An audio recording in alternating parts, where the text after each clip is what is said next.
వాళ్ళు వద్దు అన్న విషయం ఏ విషయం పైన అంటే తెలుగుదేశం పార్టీ వాళ్ళు దౌర్జన్యం చేస్తే గానీ తెలుగుదేశం పార్టీ వాళ్ళు డామినేషన్ చేసి బలవంతం చేసి కన్నా చేసుకుంటే ఆ పరిస్థితి రానికుండా చూడవలసిన బాధ్యత పార్టీకి నాయకత్వం వహిస్తున్నటువంటి నియోజకవర్గ ఇన్ఛార్జీలకి ఉంటుందని జగన్మోహన్ రెడ్డి గారు చెప్పడం జరిగింది తప్ప ఆ ఊర్లో ఎవరైనా ఒక పెద్ద మనిషి కానీ ఒక గౌరవం లేక ఏదైనా స్వచ్ఛంగా ప్రజాసేవ చేసేవాళ్ళు కానీ ఎవరైనా ఉంటే వాళ్ళని ఏకగ్రీవంగా ఎన్నుకుంటే వద్దని చెప్పి జగన్మోహన్ రెడ్డి గారు చెప్పలేము. మనం డైవర్ట్ చేసి మాట్లాడే పరిస్థితి కొన్ని మీడియాలు మాట్లాడుతుంటే నేను కూడా వింటున్నా. జగన్మోహన్ రెడ్డి గారు ఊర్లో ఒక గౌరవమైనటువంటి రాజకీయాలకు సంబంధం లేనటువంటి వ్యక్తి కానీ రాజకీయాలకు సంబంధం లేకుండా సేవ చేసే మనస్తత్వం ఉన్నటువంటి వ్యక్తులు కానీ అలాంటి వ్యక్తులు ఉంటే అందరూ ఊరంతా కలిసి ఎన్నుకుంటామంటే జగన్మోహన్ రెడ్డి గారు మీరు పోటీ పెట్టండి కొట్లాడుకోండి అని జగన్మోహన్ రెడ్డి గారు ఎక్కడ చెప్పడు కూడా. ఆ రోజు కూడా ఎందుకు చెప్పినారంటే రాష్ట్రంలో దేశంలో ప్రపంచంలో కరోనా మహమ్మారితో విపరీతమైనటువంటి ఇబ్బందుల్లో ఉంది రాష్ట్రం దేశం ప్రజలు. అలాంటి పరిస్థితుల్లో ఆ గ్రామాల్లో ఉన్నటువంటి ఎవరైనా మంచి నాయకుడు దొరికితే ఆ మంచి నాయకుడిని మీరు ఇనామినేట్ చేసుకుంటే ఆ గ్రామానికి మంచి ప్రశాంతంగా ఉంటుంది. ఇప్పుడున్న పరిస్థితుల్లో మనం బాగుండడానికి ఇది ఒక మంచి అవకాశం ఉంటుందనే విధంగా జగన్మోహన్ రెడ్డి గారు చెప్తున్నారు తప్ప మీరు వాళ్ళను టీడీపీ వాళ్ళను బలంగా తీసుకొచ్చి మనం ఏం చేసుకుందాం లేక బలవంతంగా దాడులు చేస్తాం దౌర్జన్యం చేస్తాం అనే మెసేజ్ కాదు అది.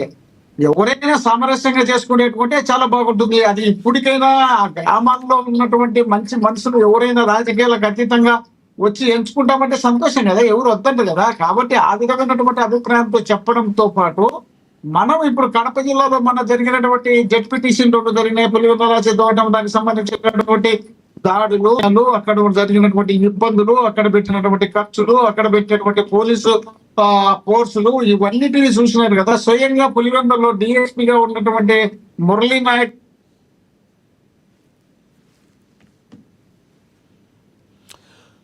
స్ట్రక్ అయ్యారు.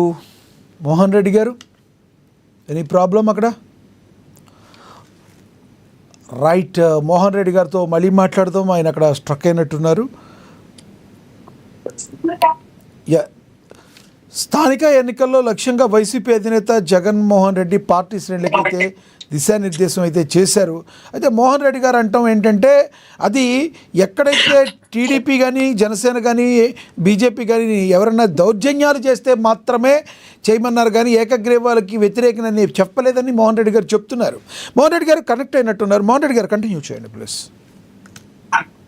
అదే ఏదో ప్రాబ్లం వచ్చి నేను ఆ విధంగా చెప్పినాను తప్ప వేరే విధంగా చెప్పలేదు. రెండోది ఇప్పుడు పులివెందుల ఎన్నిక మనం చూసినాం కదా, అక్కడ ఎన్నికల ప్రచారం పోతే ఒక గ్రంథాలయ చైర్మన్ భర్త అతని పైన మా ఎమ్మెల్సీ బీసీసీఎల్ రాష్ట్ర అధ్యక్షుడుగా పనిచేస్తున్నటువంటి మా యాదవ్ పైన అక్కడ వాళ్ళు చేసినటువంటి దాడులు దౌర్జన్యాలు అక్కడ జరిగినటువంటి పోలీసులు ఆ పోలీసులు అక్కడ ఉన్నటువంటి డిఎస్పీ గారు స్వయంగా జగన్మోహన్ రెడ్డి గారి క్యాంపస్ దగ్గరికి వెళ్ళి నా కొడకల్లారా కాలుస్తారు ఏమనుకున్నారు అని చెప్పి వాళ్ళు డామినేషన్ చేయడం కానీ ప్రతి గ్రామంలోకి నైట్ కి నైటే రౌడీలు వెళ్ళి ఆ రౌడీలందరినీ బెదిరించి అక్కడ ఉన్నటువంటి ఏజెంట్లు లేకుండా తప్పు 2000 మంది పోలీసులు నుండి కేవలం 10 బూతులు ఉన్నాయి. అక్కడ 10 పోలింగ్ స్టేషన్లు ఉంటే అక్కడ 2000 మంది పోలీసులతో పాటు ఒక డిఐజీ డిఎస్పీ ఎస్పీ మొత్తం పోలీసులందరినీ దించి రాత్రికి రాత్రి ఆ ఊర్లో ఉన్నటువంటి వ్యక్తులందరినీ మీరందరూ పారిపోవాలా ఉన్నారంటే మీ పైన కేసులు పెడతాం, మాకు బయట నుండి ఉన్నాయి కాబట్టి మీరు మాకు సహకరించకపోతే మీరు ఇబ్బందులు పడతారని చెప్పి దౌర్జన్యం చేసినారు. కాబట్టి ఆ దౌర్జన్యం చేసే పరిస్థితి ఇవి స్టేట్ ఎన్నికలు కదా. అదంటే ఒక నియోజకవర్గం ఒక మండలంలో జరిగేటప్పుడు పోలీసులు వాళ్ళకి కావాల్సినటువంటి మొత్తం నిందంతా దించుకోవడానికి అవకాశం ఉంటుంది. ఆ అవకాశం లేకుండా మీరు మీ నియోజకవర్గాల్లో ఉన్నటువంటి లీడర్లు మీరు క్యాడర్ ఇప్పుడు వాళ్ళకు ఈ క్యాడర్కి 5 సంవత్సరాలకు ఒకసారి వచ్చే ఎన్నిక ఇది. ఈ ఎన్నికల్లో క్యాడర్లు మన కోసం పార్టీని మనను మోసేవాళ్ళు ఆ మోసే వాళ్ళకు మనం సపోర్ట్ గా నిలబడాల్సిన బాధ్యత ఇన్ఛార్జీలకు ఉంటుంది. ఆ ఇన్ఛార్జీలుగా ఉన్నటువంటి మీరు సీరియస్ గా తీసుకుని ఎక్కడే గానీ ఇనామినేస్ కావద్దు అంటే ఇక్కడే కానీ మన వాళ్ళని బెదిరించి కానీ మన వాళ్ళను లోపరుచుకొని కానీ మన వాళ్ళని ఇబ్బందులు పెట్టి కానీ ఈ విధమైనటువంటి పరిస్థితులు రాకుండా చూసుకోవాల్సిన బాధ్యత మీది. మీరు అక్కడ ఫెయిల్యూర్ అయితే క్యాండిడేట్ గా మీరు ఫెయిల్ అయినట్టు, క్యాండిడేట్ గా మీరు ఫెయిల్ అయితే మీకు టికెట్ ఇచ్చే ప్రసక్తే లేదని దమ్మున్న మగాడు లాగా జగన్మోహన్ రెడ్డి గారు 3 సంవత్సరాల టైం ఉన్నప్పుడు మీకు టికెట్లు ఇవ్వను మీరు ఫెయిల్ అయితే చెప్పినటువంటి చరిత్ర దేశంలో ఏ రాష్ట్రంలో ఏ పార్టీ నాయకుడు కూడా చెప్పి ఉండడు ఇంత ముందుగానే.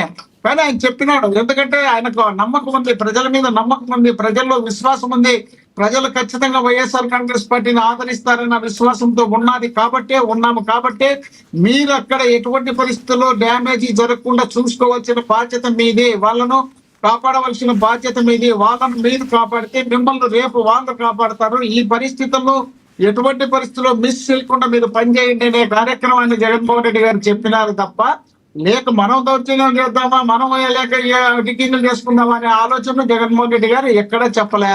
కాబట్టి దానికి వాళ్ళు అక్కడ ఉన్నటువంటి పోలీసు అధికారులు గతంలో చేసినటువంటి అరాచకాలు, అన్యాయాలు వాటన్నిటిని కూడా పరిగణలోకి తీసుకోండి, వాళ్ళతో ఒకసారి సామరస్యంగా మోహన్ రెడ్డి గారు చెప్పండి. ఇక్కడ నిన్న జగన్మోహన్ రెడ్డి గారు మాట్లాడుతూ ఏదైతే ఆ రిపోర్ట్లు కూడా మేము తెప్పించుకుంటాం, ఏదైతే ఎలా జరిగిందనే దానికి స్వీట్ వార్నింగ్ లాగా ఇచ్చారు, ఏదైతే రిపోర్ట్లు తెచ్చుకుంటాం ఏం జరిగిందన్న దానికి అభద్రతా భావంతో ఉన్నారని చెప్పి ఒక వార్త బయట సోషల్ మీడియాలో వెళ్తుంది.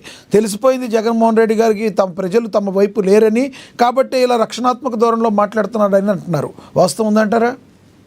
ఇప్పుడు నాకు విమర్శించడం పెద్ద ఇష్టం ఉండదు, కాకపోతే ఏమంటే మీరు విమర్శించేట్టుగా చేస్తారు కాబట్టి విమర్శించాల్సి వచ్చారు. ఇప్పుడు గత ఎన్నికల్లో జగన్మోహన్ రెడ్డి గారు ముఖ్యమంత్రి అయిన తర్వాత స్థానిక ఎన్నికలు వస్తే, ఆ స్థానిక ఎన్నికల్లో అంతకుముందే స్థానిక ఎన్నికలు జరపాల్సింది చంద్రబాబు నాయుడు గారు 14 నుండి 19 వరకు ఉన్నప్పుడే జరపాల్సింది, జరపలేదు. జరపకపోతే జగన్మోహన్ రెడ్డి గారు వచ్చిన తర్వాత జరుపుతామని నోటిఫికేషన్ ఇచ్చిన తర్వాత ఎన్నికల కమిషన్ గా ఉన్నటువంటి నిమ్మగడ్డ ప్రసాద్ గారు కేవలం మూడు కరోనా కేసులు వచ్చినాయని చెప్పి వాళ్ళ కోసం డైవర్ట్ చేసి ఎన్నికలు జరపకుండా చేస్తే, ఆ తర్వాత ఎన్నికలకు వచ్చినప్పటికీ మళ్ళీ మేము సిద్ధమైతే చంద్రబాబు నాయుడు గారు ఇట్లా చేతులు ఎత్తేసి మేము స్థానిక ఎన్నికల్లో పోటీ చెయ్యబోము అని చెప్పి ప్రకటించుకున్నారంటే భయం అనేది అది సార్. మేము ఇది భయం కాదు.